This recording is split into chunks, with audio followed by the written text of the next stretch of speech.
오늘 이 시간에도 또 온라인으로 계속해서 1부, 2부 또 식사 빨리 하고 설거지 안 해놓고 또 이제 1시 반이니까 또 이렇게 막 들이치는 분들도 있을 텐데요.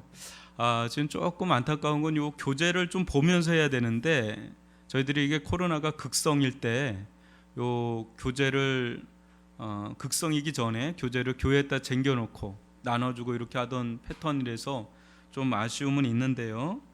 그래도 여러분 그 성경 구절 자체만 보시면서 따라와도 되니까 온라인으로 예배 드리시는 분들은 그것을 좀 유념하시고 들어오시면 좋겠고요. 우리가 금철도 굉장히 찬양이 좋은데 이 오후 찬양이 금철보다 조금 덜한 것 같은 느낌. 금철이 제일 중요하고요. 그 다음에 오후 열린 예배 또 중요한데 뭐 좋습니다. 이 찬양의 이 시간이 너무 활기차고 이게 이제 다들 좀 원하실 겁니다. 이 열기를 이거 어떻게 전달이 안 되잖아요. 솔직히 이게 아무리 뭐 이제 저희가 애를 쓴다 그래도 이 열기가 전달이 안 되는데 이게 실은 이 열기는 같이 하면 더 상승되는 열기인데 그런 날이 속히 오기를 바랍니다. 지난주에 저희가 1번을 좀 풀다가 말았나요? 맞습니까? 니고데모 좀 하다가 마쳤는데요. 여러분 니고데모라는 인물은 성경에서도 아주 독특한 위치를 차지하는 인물이다. 이렇게 보면 돼요.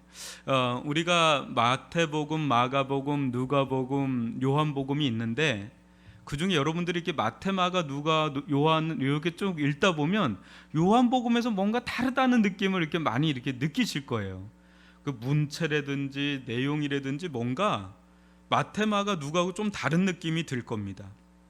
왜 그러냐면 마태, 마가, 누가는 상당히 겹치는 부분이 많이 나오는데 요한은 거의 겹치지가 않는 겁니다. 그러면서도 20장이 넘어요. 그러면서 문체도 굉장히 세련미가 있고 심오한 듯한 느낌이 많이 드는 데가 요한복음이다 보니까 좀 다른 느낌을 받는데요. 이 요한이 아무거나 이렇게 쓰지는 않은 겁니다. 이 니고데모 이야기는 이런 공간복음 모든 복음서에서 어디에만 나옵니까? 이 요한복음에만 나오는 게 니고데모 이야기예요. 그러니까 니고데모라는 인물 자체가 굉장히 시사하는 게 굉장히 많다. 지난주에 얘기한 것처럼 그는 한 인간이 왕도 그 정도는 아니잖아요.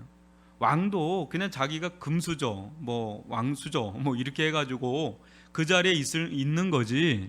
진짜 자기가 자력으로 모든 걸 다 통달한 사람은 우리나라에서는 세종대왕, 뭐 세조도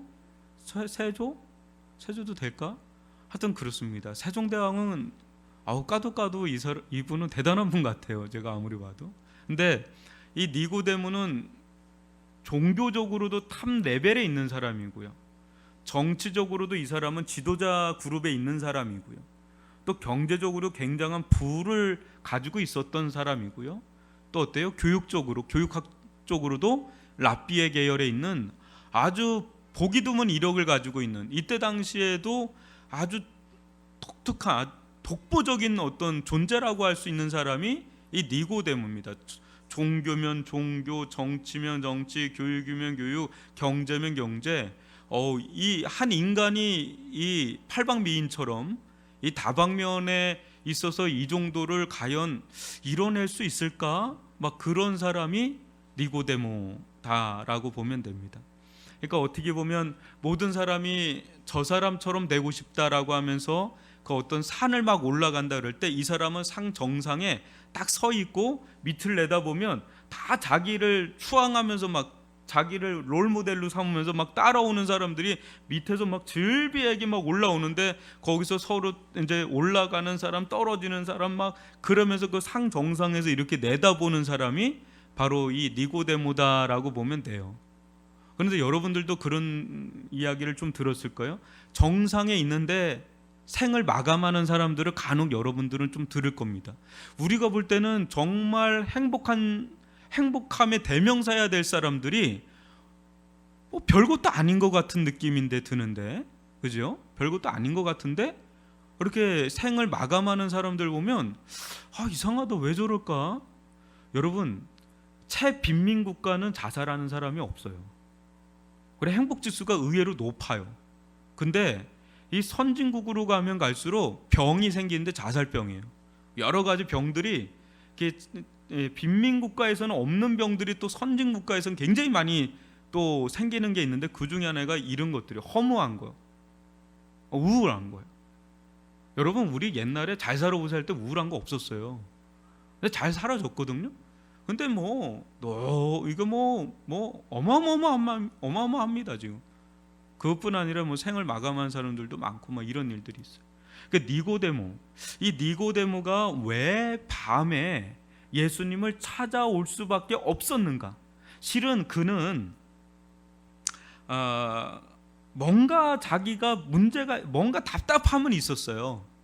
근데 정확하게 이 문제가 뭔지는 몰랐는데 자기가 알긴 알았어요. 나는 참 뭔가 답답하고 뭔가 문제가 있다라는 거 정도는 알았어요. 인식했단 말이에요. 답답하고 이건 뭔가 해결받아야 되겠다. 근데 이거는 그냥 해결될 문제가 아닌 것 같다. 그런 문제의식 속에 니고데모 가운데 소문이 하나 들리는 겁니다. 어떤 소문이냐면, 이게 지금 3장이거든요. 요한복음 2장에 뭐가 나옵니까? 요한복음에 7대 기적사건이 나오는데 첫째 기적사건인 가나안 혼인잔치 기적사건이 2장에 나오죠. 그 소식을 들은 거예요.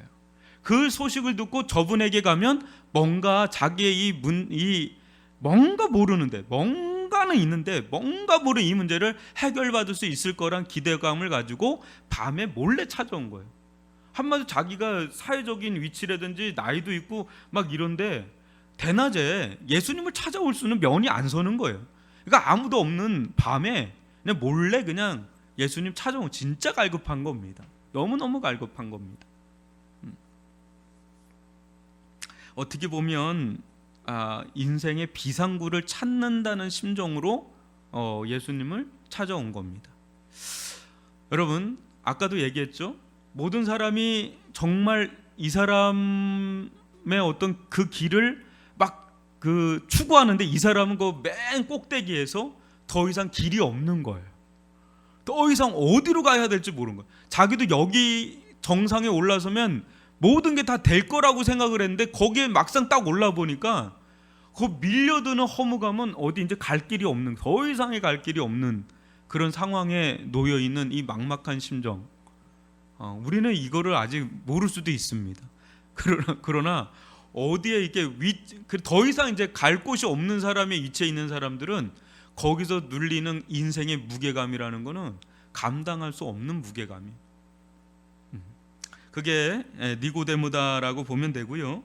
그래서 1번을 한번 볼게요. 작은 1번을 보시면서 같이 그 문제가 있는 분들은 같이 우리 찬양단 중심으로 읽어주시면 좋겠습니다. 시작. 니고데모의 반응에 예수님의 대답은 무엇입니까? 다 이루었다고 보이는 니고데모가 결정적으로 결핍하고 있는 것이 무엇입니까? 여러분, 여기서 모든 걸 다 이루었다고 생각하는 이 니고데모의 핵심 문제가 뭐냐? 그걸 예수님이 어떻게 진단을 하고 어떻게 해결하는지를 한번 보는데, 3절을 같이 우리 온라인으로 하시는 분들도 요한복음 3장입니다. 요한복음 3장 3절을 같이 한번 읽어보겠습니다. 시작. 예수께서 대답하여 이르시되 진실로 진실로 내게 이르노니 사람이 거듭나지 아니하면 하나님 나라를 볼 수 없느니라. 아멘. 그러니까 니고데모는 이런저런 부연 설명을 하지 않고 그냥 예수님을 딱 찾아왔는데, 예수님이 기다리고 있었습니다. 당신이 왜 여기 왔는지 저는 기다리고 있었습니다. 하면서 이렇게 말을 풀어가는 게 아니라 딱 오자마자 예수님 딱 얘기하는 거예요. 그냥 딱 뭐라 그럽니까? 진실로 진실로, 진짜 이거는 진심 어린 말이에요. 아멘 아멘입니다. 진실로 진실로, 아멘 아멘. 내게 이르노니 사람이 거듭나지 아니하면 하나님의 나라를 뭐라고요? 볼 수 없다. 이 말은 뭡니까? 니고데모에 대한 진단이 이 안에 다 들어가 있는 겁니다. 두 가지예요. 뭐예요? 니고데모 너 뭐 어떤 자라는 거야? 너 거듭나지 못했다. 거듭나지 못했다. born again. 영어로 말하면 born again. 거듭나지. 우리가 잘 쓰는 단어는 아닙니다. 그렇게 남편이 있는 죄송합니다. 남자를 좀 들어서 남편이 있는데 아주 술주정뱅이야. 근데 이 사람이 거듭났다. 뭐 이런 거예요. 이게 도박꾼이에요. 이렇게 노름을 잘해요. 그런 사람 보고 이 사람이 거듭났다. 이럴 때 우리가 좀 쓰지. 이렇게 뭐 이제 많이 쓰는 단어는 아니잖아요. 거듭났다라는 말. 우리야 그게 익숙한 언어지만 세상에서는 그렇게 많이 쓰는 단어는 아니다. 근데 아예 안 쓰는 건 아닙니다. 이렇게 거듭났다. 아주 새 사람 됐다. 막 이런 얘기 뭐 할 때가 종종 있죠. 근데 이 니고데모 보고 그런 말 쓰기에는 너무 젠틀한 사람이에요. 너무 완벽한 사람이에요. 근데 예수님이 그래요. 사람이 거듭나지 아니하면 하나님 나라를 볼 수가 없다. 이 얘기를. 그러니까 니고데모는 거듭나지 못한 게 있고 또 하나는 궁극적으로는 하나님의 나라를 지금 보지 못하는. 그러니까 이 사람의 영혼이 밤이거든요. 왜 밤인지, 자신의 영혼의 상태가 왜 밤인지를 자기는 알 수가 없어요. 아무리 교육이라고 하는 학식의 빛이 있어도, 아무리 이 돈, 이 부의 빛이 있어도, 아무리 종교의 빛이 있어도, 아무리 정치적인 파워, 권력의 빛이 있어도 자신의 영혼의 이 칠흑 같은 빛을 비추기엔 너무 약한 거예요. 아주 껌뻑껌뻑하는 거예요. 그냥 한마디로 너에게, 당신에게 지금 하나님의 나라가 없어 이거예요. 하나님의 나라가 없어 이겁니다. 그러니까요, 여러분 한번 이 대목을 놓고 한번 생각을 해보시면 어떨까요? 여러분들은 하나님의 나라가 보이십니까? 하나님의 나라가 보이세요? 여기 말씀 그러시잖아요. 사람이 거듭나지 아니하면 하나님 나라를 볼 수가 없다. 그 거듭나면 어떤 거예요? 하나님 나라가 보인다는 거겠죠. 그래서 여러분들 하나님 나라가 보이십니까? 보이세요? 우리가 창세기를 배웠죠. 원래 하나님 안에 있던 자들이었죠. 하나님 나라에 있었던 자들이죠. 에덴 동산에서 하나님의 나라를 풍요롭게 누리던 아담과 하와가 죄를 범하면서 하나님과 떨어져 나갔단 말이에요. 하나님의 품에서 떨어져 나갔단 말이에요. 떨어져 나가면서 하나님이 그 얘기하죠. 아담아 아담아 내가 어디 있느냐. 그러니까 하나님의 품에서 떨어져 나간 거예요. 그러면서 그 인간을, 아담과 하와를 쫓아내죠. 쫓아내면서 어디로 갑니까? 동쪽으로 갑니다. 그래서 성경에서 동쪽은 하나님을 떠나는 방향이에요. 그래서 에덴의 동쪽이라는 말을 뭐 이렇게 영화 제목에도 있잖아요. 달마대사는 왜 뭐죠? 동쪽 맞나요? 그게 동쪽이에요. 근데 서쪽으로 가야 하나님 품으로 가는 길이에요. 성경적으로 보면. 근데 여튼간에 이 니고데모도 인간적으로는 아주 탁월한 사람인지는 몰라도 성경의 눈으로 보면, 오늘 말씀도 제가 그 얘기 했잖아요. 인간은, 예수님은 누구나 다 똑같이 본다고. 아무리 그 사람이 고관 대작이라도 상관없어. 그냥 하나님을 떠난 절대적인 악, 절대적인 죄, 절대적 사망 아래 놓여있는, 절대적 절망 상태 아래 놓여있는 군상으로 보는 거예요. 니고데모는 인간의 어떤 사람들 중에 탑 레벨에 있지만 똑같아요. 그냥 밤이에요. 그냥 하나님이 없는 자, 하나님의 나라를 잃어버린 자. 뭘 해도 이게 안 되는 거예요. 뭘 해도 하나님의 나라가 회복이 안 돼. 거듭나지 않으면 하나님 나라를 볼 수가 없어요. 그러니까 이 말이 뭐냐면요, 이 세상에 천국인 사람들이 있습니다. 분명히 어마어마한 부를 가지고, 어마어마한 권력을 가지고, 정말 이 세상이 파라다이스예요. 정말 우리가 상상할 수 없는 세계에 사는 사람들이, 만수르들이 있어요. 뭐 만수르만, 그 사람만 억수가 아닙니다. 그런 사람들이 굉장히 많습니다. 근데요, 그게 안 된다는 거예요. 사람이 거듭나지 않으면 하나님 나라, 진짜 하나님 나라, 우리가 말하는 천국 있죠? 볼 수가 없어요. 찾을 수가 없어요. 그래서 허망한 거예요. 이게 허한 거예요. 마음이 그게 자기도 몰라요. 왜 이런 마음이 드는지. 이 허한 마음이 몰라요. 이게 왜 이런지도 몰라요. 그 원인도 모르고 해결점도 모르고, 그러니까 뭔가 여기다 이제 채워는 넣는데 그건 잠시 잠깐의 반딧불 정도예요. 좀 지나면 그 불은 또 꺼져요. 또 꺼지고 또 꺼지고 또 꺼지고. 이게 이제 우리들의 상태고, 니고데모도 그런 범주 안에 있는 사람이다. 두 번째를 볼게요. 한번 읽어볼까요? 시작. 예수님의 진단에 대한 니고데모의 반응은 무엇합니까? 우리 인생의 결정적인 결핍, 하나님의 나라를 얻으려면 어떤 일이 일어나야 합니까? 여러분, 한번 니고데모의 반응을 한번 볼까요? 4절인데요. 한번 읽어보죠. 시작. 니고데모가 이르되 사람이 늙으면 어떻게 날 수 있사옵나이까? 두 번째 모태에 들어갔다가 날 수 있사옵나이까? 그래요. 예, 여러분, 되게 재미있는 얘기예요. 정말 완전히 진짜 육에 지배받고 있는 사람의 말을 딱 하는 거죠. 여러분, 다시 태어나라 그러니까 아유, 사람이 어떻게 다시 태어날 수 있습니까? 그 어머니 태에 내가 다시 들어갔다가 다시 나와야 되는 겁니까? 이거 다시 태어나라고 하니까, 다시 거듭나라고 하니까 이거 어머니 태에 다시 들어갔다 나와야 됩니까? 완전히 육적인 방식으로 이해를 하는 겁니다. 그때 예수님이 뭐라고 하냐면 진짜 하나님의 나라를 들어가는, 하나님 나라를 볼 수 있는 그 길에 대해서 얘기를 하는데 5절을 읽어볼까요? 시작. 예수께서 대답하시되 진실로 진실로 내게 이르노니 사람이 물과 성령으로 나지 아니하면 하나님의 나라에 들어갈 수 없느니라. 예, 하나님 나라에 들어간다. 어떻게 해요? 물과 성령으로 나지 아니하면.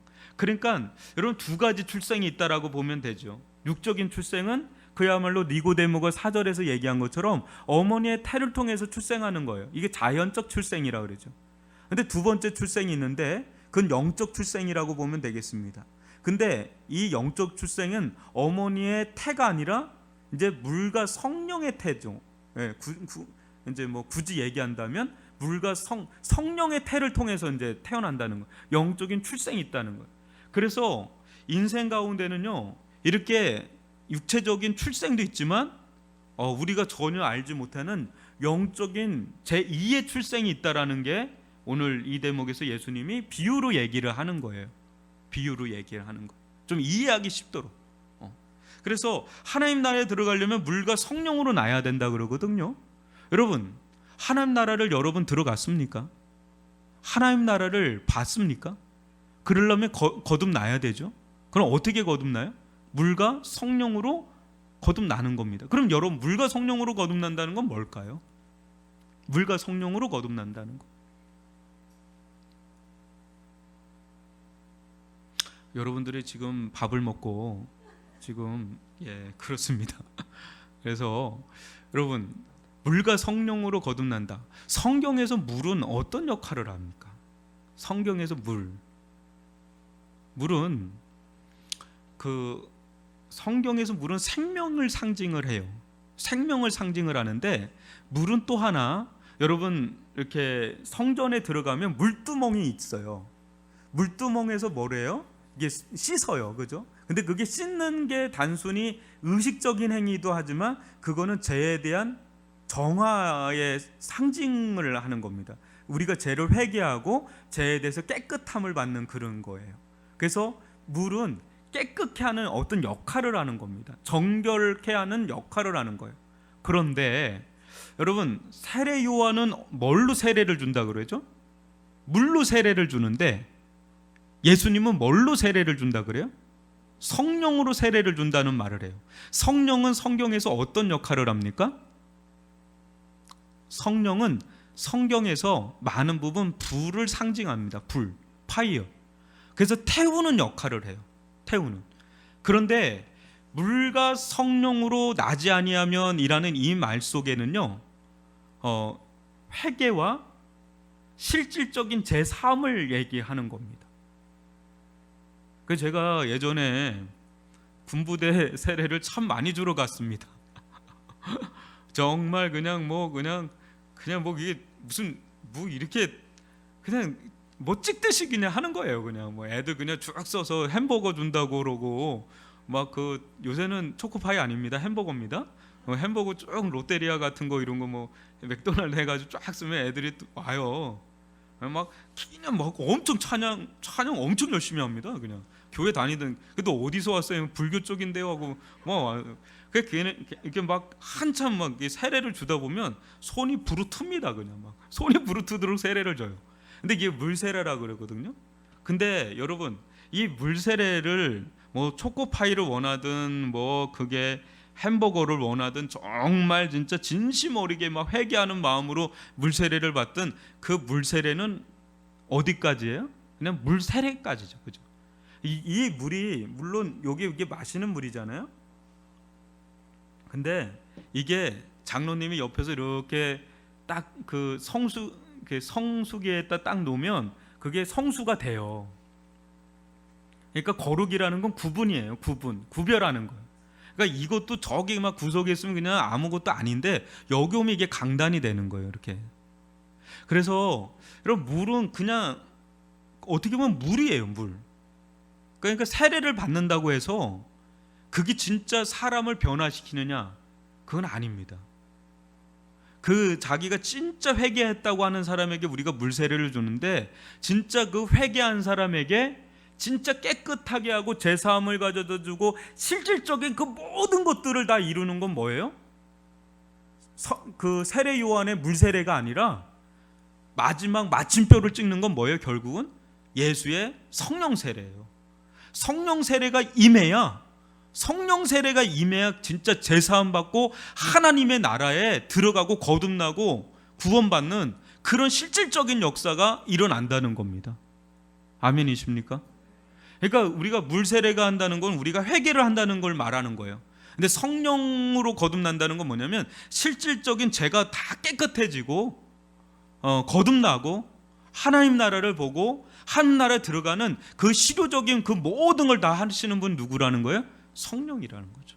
성령으로 거듭나야 돼요. 성령으로 나야 그래야 하나님 나라 들어간다. 그러니까 아무리 내가 교육으로 탁월하도 아무리 내가 권세가 있어도 아무리 내가 뭐 학식이 있고 종교성이 있고 뭐 도덕성이 있고 뭐 이렇게 경제적인 파워가 있고 뭐 그거 필요 없어요. 그거 가지고 하나님 나라 못 들어갑니다. 일도 보탤 수가 없어요. 그거 가지고는 역량이 너무 부족해요. 하나님 나라에 들어가기에는 우리의 죄를 용서받기에는 우리가 가지고 있는 부가 너무 역량이 부족, 함량 미달, 너무너무 미달이에요. 정치적인 권세도 마찬가지고 안 돼요. 이거 가지고 될 것 같으면 몇몇은 될 수도 있겠네요. 역사적으로 될 수도 있을지는 모르겠네요. 근데 안 돼요. 그 사람들 그것도 안 되는 거. 오직 성령의 은혜와 권능이 아니면 이게 안 된다는 것을 지금 예수님께서 말씀하고 있는 것입니다. 저는요 그 대학교 1학년 때 예수님을 좀 만났어요. 그 전까지 저는 저희 집안은 불교, 어머니는 약간 불교 쪽에 가깝고 아버지는 유교에 굉장히 유교의 정통, 유교를 사랑하시는 우리 어르신. 그래서 우리 아버지의 마지막 자존심은 제사입니다. 제사. 그래서 저는 두 영향이 있는 사람이었어요. 그래서 그 절에 가면 너무 편한 거예요, 마음이. 그 풍경이 탕탕 칠 때 그 절밥이 그리 맛있었어요. 그리고 뭐 유교에서 이게 잔 돌리는 거 있잖아요. 제사 지방 쓰는 거. 내가 언젠간 지방을 쓰리라. 제가 2대 독자입니다. 그래서 이렇게 지방 쓰는 거, 그리고 이게 잔을 이렇게 두 번 잘 돌려야 됩니다. 향 피우는 데서 두 번 잘 돌려서 싹 갖다 놔야 되는 거.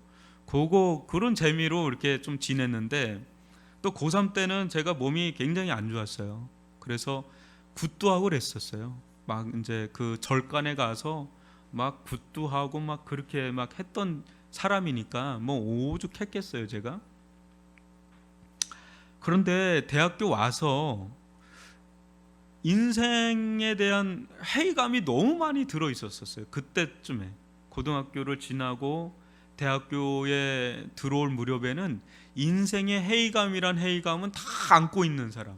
그게 마른 공대생인데 겉에서 보면 아무도 저를 그렇게 보는 사람 없고 그냥 철학도 같은 느낌으로 대단히 그 모든 인생은 다 그냥 자기가 그냥 짊어지고 사는 사람처럼 그 인생이란 뭔가에 대한 고민으로 꽉 차 있을 때 뭐 증산도라고 옛날 우리 캠퍼스 있을 때 많았거든요. 증산도 뭐 대순진리에 뭐 각종 이단들도 뭐 이렇게 접근하고 있는데 제가 그래도 간 게 선교 단체를 간 겁니다. 그래서 거기서 이제 전도를 받고 성경을 공부하는데 여러분도 이렇게 보시다시피 저는 뭐 착해 보이지 않습니까? 예. 굉장히 좀 아니다라는 얼굴을 여러분들 하시는데 그냥 뭐 고등학교 때 제가 나온 고등학교가 10대 명문고였어요. 우리나라에서. 여러분들 또 그것도 믿지 않을 텐데 하여튼 엄청난 명문고입니다. 그러니까 그런데도 거기서 술 담배 하는 애들이 많았어요. 저는 술 담배 안 했습니다. 교회 안 다녀도. 당구장 많이 다녔습니다. 당구장 안 다녔습니다. 그러니까 오히려 교회 다니는 애들이 당구장 다니고 술 담배 해도 저는 술 담배 교회도 안 다녔는데도 술 담배 당구장 안 가고 그랬던 모범생 같이 살았단 말이에요. 근데 성경을 공부하고 배워 나가는데 어느 순간인가 이 하나님의 진리의 빛이 막 들어오는데 내가 그렇게 죄인인 게 원인 거예요. 94년도에 여러분 지존파 사건이 아주 유명했습니다. 인신매매 막 해가지고. 근데 그때 깨달음이 뭘로 오냐면 내가 지존파보다 더 죄인이다라는 깨달음이 20살짜리한테 들어와요. 여러분 20살짜리가 뭐 술을 마신 거 담배를 피운 것도 아니고 뭐 아무것도 뭐 당구장을 가기를 하나 뭐 남녀공학도 아니에요. 남자들만 다니는 뭐가 그리 죄를 졌다고 지존파보다 더 뭐 그냥 버러지 같은 죄인이라고 이렇게 할 만한 게 뭐가 있겠어요. 그런데 대학교 1학년 때 성령께서 강건하게 역사하면서 예수님의 말씀이 다가오고 복음이 깨달아지니까 첫 번째가 뭐냐면 내가 죄인인 걸 깨닫게 되더라고요. 그거 신기해요. 너무너무 신기했어요. 내가 죄인인 걸 깨닫는데 이게 뭐 어디 감당을 못 하겠더라고요. 그래서 제가 썼어요. 신앙 고백을 이렇게 썼는데 지존파보다 더 더럽고 추한 나 뭐 이러면서 이렇게 쭉 썼던 기억이 납니다. 그게 그때 예수가 보이는 거예요. 예수는 절대 안 보입니다. 자기가 죄인임을 깨닫기 전에는 절대 예수님은 보여도 저는 4대 성인으로는 알았어요. 4대 성인 중에 한 분으로 알고 그래서 배우고 싶어서 성경 공부한 거지 뭐 그분을 믿으려고 해서 이렇게 온 사람이 아니에요. 근데 내가 죄인임을 깨닫고 나니까 예수님이 이제는 뭐 절실하게 필요하게 되는데요. 그때 제가 이제 거듭나는 경험을 대학교 1학년 때 합니다. 거듭나고 나니까 정말 놀라운 일들이 일어나는데 세상이 그렇게 아름다울 수가 없어요. 근데 여러분 세상이 변한 게 아니에요. 세상은 어제나 똑같았던 거예요. 근데 제가 변한 겁니다. 제가 변하고 나니까 거듭나고 나니까 이제 세상이 달라 보이는. 이제 이렇게 거듭난 경험이 있는 분들은 구원받은 경험이 있는 분들은 제가 얘기하는 고백들을 비스무리하게 다 하더라고요. 다 비스무리하게 이렇게 합니다. 그때 아주 분명해지는 겁니다. 예수가 인생의 길이구나, 진리구나, 생명이구나. 아주 이게 분명해지는 경험이 되는 거죠. 하나님 나라. 이 경험이 매우 매우 중요합니다. 여러분 우리가 자녀들도 그렇고 우리 성도들도 그렇고 이 하나님 나라를 경험하지 않으면 실은 이 거듭남, 해심이라고 할 수가 있어요. 이게 해심 사건이 일어나지 않으면 실은 하나님 나라를 볼 수도 들어갈 수도 없다는 거. 이거 매우 중요한 겁니다. 그래서 2번을 보면서 오늘 좀 마치면 될 것 같은데 2번을 같이 읽어보겠습니다. 시작. 예수님의 말씀에 대한 니고데모의 반응은 도저히 이해할 수 없다는 것입니다. 니고데모를 바라보시는 예수님의 마음은 어떠했을까요? 근데 예수님의 말씀이 이렇게 했는데 니고데모의 반응이 썩 시원찮아요. 그래서 7절과 9절을 보면 니고데모가 뭐라 그러는지 7절 한번 읽어볼까요? 7절 시작. 내가 내게 거듭나야 하겠다는 말을 놀랍게 여기지 말라. 이제 놀라운 거예요. 이 사람이 이걸 듣는데 이게 이상하고 막 놀랍고 이해도 안 되고 막 이런 겁니다. 그러면서 9절에 보면 예수님이 또 뭐라 그래요? 니고데모에게 9절도 한번 읽어봅시다. 시작. 니고데모가 대답하여 이르되 어찌 그러한 일이 있을 수 있나이까. 그러니까 니고데모는 완전히 육에 갇혀 있으니까 예수님이 하시는 말씀이 놀랍고 이해가 안 가는 거예요. 어찌 이런 일이 있을 수 있느냐. 아 이게 과연 이런 일이 있을 수 있느냐. 제가 딱 그랬었어요. 저에게 전도하시는 분들이 있었는데 제가 1년 걸렸거든요. 정말 속색였어요. 아주. 저를 전도하려고 대학교 교수 은퇴하신 여교수님이 있는데 실은 그분이 먼저 전도를 저한테 했고 그분이 이제 어떤 저를 전도했던 제가 금철 때인가 언제 제 선배 얘기했잖아요. 그분한테 소개를 해서 그분이 저를 이제 케어를 해준 건데 정말 속을 많이 시켰습니다. 뭐 어디 가자면 나 도망 당기고 하여튼 아주 무섭게 따라다녀가지고 어떻게든지 저분을 피해야 되겠다 막 이러면서 했는데 근데 뭐 어떻게 됐든 간에 계속 밥을 사줘가지고 그냥 어쩔 수 없이 미안한 마음에 이제 한 번, 두 번 성경 공부를 한 겁니다. 밥을 사줘야 돼요. 그렇게 했는데 저는 또 이제 굉장히 이성적인 사람이니까 늘 뭐 유도 공식 같은 거 안 그렇습니까? 집사님, 원 집사님, 그죠?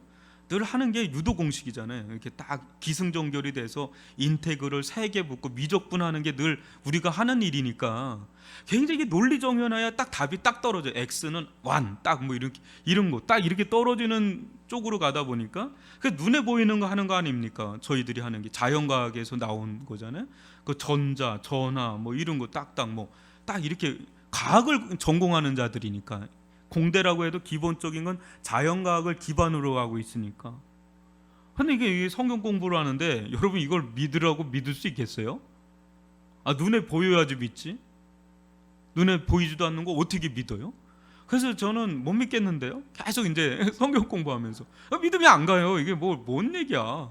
그냥 도덕적으로 윤리적으로는 제가 받아들이겠는데 이게 말이 안 되는 것들이 계속 보이니까 도저히 이게 믿어지지가 않는 거예요. 여러분 홍해가 갈라지는 게 믿겨집니까? 솔직히 얘기해 보세요. 우리끼리라고 생각하고 여러분 하늘에서 만나가 떨어지고 바닷물이 갈라지고 뭐 10가지 재앙이 믿겨집니까? 장로님 믿겨지십니까?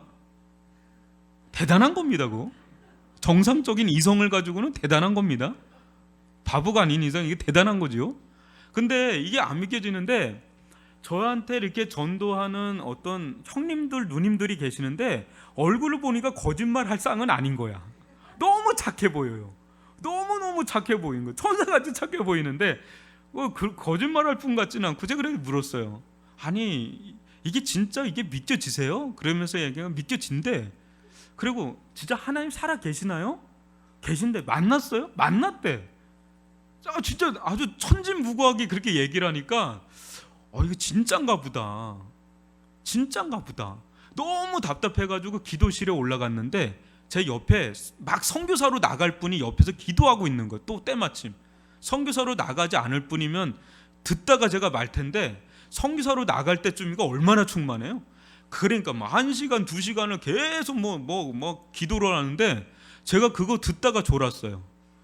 뭔 놈의 내가 계시지도 않는 하나님한테 뭐라고 저렇게 중얼중얼 거리나 할 정도로 아주 질릴 정도로 기도를 하더라고요. 근데 진짜 그분들이 그래요. 다 똑같이 얘기하는 거예요. 자기들은 만났대요. 하나님 계시대요. 만났대요. 근데 저는 그게 와닿지가 않아요. 전혀 와닿지가 않고 믿어지지도 않고 그런 상황이 저였습니다. 그러니까 이 니고데모도 그랬는 거예요. 예수님 뭐라고 그렇게 얘기하는데 이게 어찌 그런 일이 있을 수 있나이까 뭐 이러면서 막 그런 행설수설하는 거죠. 그 속에서. 근데 이 니고데모를 바라보신 예수님 마음이 그걸 딱 듣고 8절 한번 보세요. 6절 한번 읽어봅시다. 6절 시작. 육으로 난 것은 육이요 영으로 낸 것은 영이니. 여러분 뭐예요? 육으로 난 것은 뭐래요? 육이라고 그래요. 영으로 난 것은 영이니 그래요. 여러분 육으로 만약에 우리 아기가 이렇게 태어났는데 우리 아기가 태어나서 육으로 태어났잖아요. 육으로 태어났는데 아빠 저거는 왜 저래? 아빠 저거는 왜 저래? 엄마 저거는 왜 저래? 막 이렇게 너무너무 이상하다는 듯이 계속 얘기하면 그게 정상인가요? 정상 아니죠. 그냥 태어나면서 자라면서 그냥 궁금한 건 있지만 그냥 내추럴하게 다 받아들여요. 육으로 난 것은 육이기 때문에 육적인 거에 대해서는 다 자연스럽게 그냥 받아들여요. 그냥 이상하게 생각하지 않고 당연하다는 듯이 이렇게 받아들이는 거예요. 그와 마찬가지로 영으로 난 것은 영이니라고 한다 그럴 때 영으로 난 사람도요, 영의 일에 대해서 어때요? 그게 자연스러워요. 그냥 하나님도 자연스럽고 성령님도 자연스럽고 예수님도 자연스럽고 예배드리는 것도 자연스럽고 찬양하는 것도 자연스럽고 기도하는 것도 자연스럽고 그게 이제 낯설거나 이상하거나 막 거리감이 들거나 그러지가 않는 거예요. 그냥 하나님에 대해서 천사에 대해서 뭐 영적인 얘기에 대해서 뭐 얘기하면 점점 믿음이 커지면 커질수록 그게 아주 당연한 듯이, 여러분 예수님 보시면 물을 뭐 아주 이상하게 걷지 않으시잖아요. 믿음이 워낙 충만하니까 물 위로 걸어요. 그리고 막 믿음 없는 거를 막 책망하세요. 왜? 그분은 육의 세계도 거하지만 영의 세계가 너무 내추럴하게 다가오니까 오병이어로 기적 사건 일으키는 것도 당연하게 여겨지는 거예요. 그러니까 예수님께는 그게 너무 당연하게 여겨지는 거예요. 낯설게 여겨지지가 않는 거예요. 우리도 믿음이 커지면 커질수록 육의 일과 같이 영의 일이 일상으로 다가오는 그런 일들이 일어날 줄 믿습니다. 그러니까 우리가 육으로 태어났지만 영으로 나게 되면 영적인 세계에 대해서 이제 어린애, 베이비였다가 점점 이제 자라면 자랄수록 아주 당연하게 영에 대해서 받아들이는 일들이 일어나게 된단 말이에요. 그걸 얘기하는 거예요. 육으로 난 것은 육이요, 영으로 난 건 영이기 때문에 절대 육으로는 영을 이해할 수가 없어요. 담을 수가 없어요. 영은 오직 영으로만 알 수 있는 거예요. 영으로 나야 영을 알 수가 있는 거예요. 그러면서 8절에 보면 굉장히 중요한 구절인데요. 한번 읽어보죠. 시작. 바람이 임의로 불매 내가 그 소리는 들어도 어디서 와서 어디로 가는지 알지 못하나니 성령으로 난 사람도 다 그러하니라. 성령으로 난 사람도 다 그러하다는 거예요. 뭐예요? 바람이요. 바람도 퓨뉴마라고 그러거든요. 어원 자체가 성령하고 바람하고 어원이 같아요. 그래서 성령과 바람은 매우 밀접한 관계가 있는데, 여러분 바람이 있습니까 없습니까? 있죠. 그걸 여러분들은 보여서 알아요? 어떻게 알아요? 뭔가 이렇게 촉감이 오죠, 그죠? 그걸로 아는 거잖아요. 그와 마찬가지로요, 성령은 그냥 휘몰아치듯이 그냥 성령께서 역사한 게 있고요, 디모데 같은 경우는 그냥 슬며시, 사도 바울은 완전히 막 사람이 뒤집어지듯이 변화된 사람이 사도 바울이나 이런 사람이라면 자기도 모르게 미풍처럼 자기도 모르게 이렇게 변화되는 사람도 있어요. 근데 분명한 건 변화된 결과물들이 나오게 돼 있어요. 그럴 때 성령께서 계시다라는 것을 알게 돼요. 그래서 여러분 바람도 어디서 와서 어떻게 가는지 모르잖아요. 성령도 그래요. 성령께서 어떻게 역사하실지를 모르는 거예요. 그걸 우리가 조장할 수가 없어요. 성령께서 주권적으로 어느 순간에 어떻게 역사하실지 몰라요. 그래서 어떤 사람은 혼자 길 가다가 변화되는 사람이 있어요. 잔 웨슬리나 뭐 이런 사람들이요, 존 버년 뭐 이런 사람들이요, 그냥 어느 순간에 어느 길가 가다가 변화돼요. 물론 그 전에 말씀을 들었죠. 찰스 스펄전 목사님 어느 날 그냥 지나가다가 어느 예배당에 들어갔는데 무명의 어떤 평신도 설교자가 설교하는 거 듣고 그냥 그 자리에서 변화돼요. 성령께서 역사하는 게 너무 변화무쌍하게, 어느 때는 막 강풍처럼 몰아닥치다가 어느 때는 아주 뭐 바람이 있는지 없는지 살랑살랑 불면서 변화된 사람, 어느 순간에는 이렇게 역사했다가 어느 순간 찬양하다가 변화되었다가 어느 순간엔 말씀보다 변화되었다가 어느 순간엔 자기가 그냥 기도하는 순간에 어느 순간 변화. 그러니까 사람이 성령께서 언제 어디서 어떻게 역사할지는 아무도 몰라요. 그런데 변화됨, 성령께서 휘젓고 들어가면 다 변화된다는 거죠. 그걸로 아는 거예요. 아, 성령께서 나에게 역사했구나. 그거를 이제는 안다는 거죠. 그래서 10절에 보면 예수님이 그러죠. 너는 이스라엘의 선생으로서 이러한 것들을 알지 못하느냐, 이렇게 얘기를 해요. 그러니까 니고데모가 이스라엘 선생이지만은 이 부분에 대해서는 자기가 경험한 바가 없으니까 자기가 이 세계에 대해서 논할 수가, 말할 수가 없는 겁니다. 근데 성령께서는 계시고 또 우리들 가운데 역사하셔서 언제 어떻게 어떤 식으로 한 사람을 구원해 나가실지, 거듭나게 하시고 하나님 나라에 들어가게 하실지 아무도 몰라요. 그러니까 우리는 이렇게 열어놓고 기도해야 되죠. 하나님, 주님께서 저 영혼을 만져주시고 주님께서 역사해 주셔서 거듭나게 하시고 하나님 나라에 들어가게 해달라고, 제사함을 허락해 달라고 우리는 이렇게 기도할 뿐입니다. 지금 니고데모는요, 이렇게 말씀을 듣고 언제 이것을 깨닫냐면, 우리가 지난번에 살펴봤던 니고데모가 19장에 침향 그 100리트릿 갖고 오는 장면 있죠? 그게 사도행전 19장입니다. 그 예수님 십자가에 못 박히시는 걸 보고 이걸 깨달아요. 3년 걸려요. 이게 초창기거든요. 예수님 초기 사역 때 니고데모를 만났는데, 니고데모가 언제 그걸 깨닫냐면 예수님의 십자가 죽으심을 목도하고 그때 깨닫고 나서 순교를 각오하고 예수님을 장사 지내는 거듭난 사람으로 등장을 합니다. 3년 걸리는. 그러니까 우리는 몰라요. 어떻게 하나님께서 말씀은 전하는데, 복음은 전하는데 그 사람을 어떻게 만져서 이끌어 가실지 우리는 모르기 때문에 전하고 또 기도하고 섬겨야 된다는 겁니다. 오늘은 여기까지 좀 보고 제가 기도하고 마치겠습니다.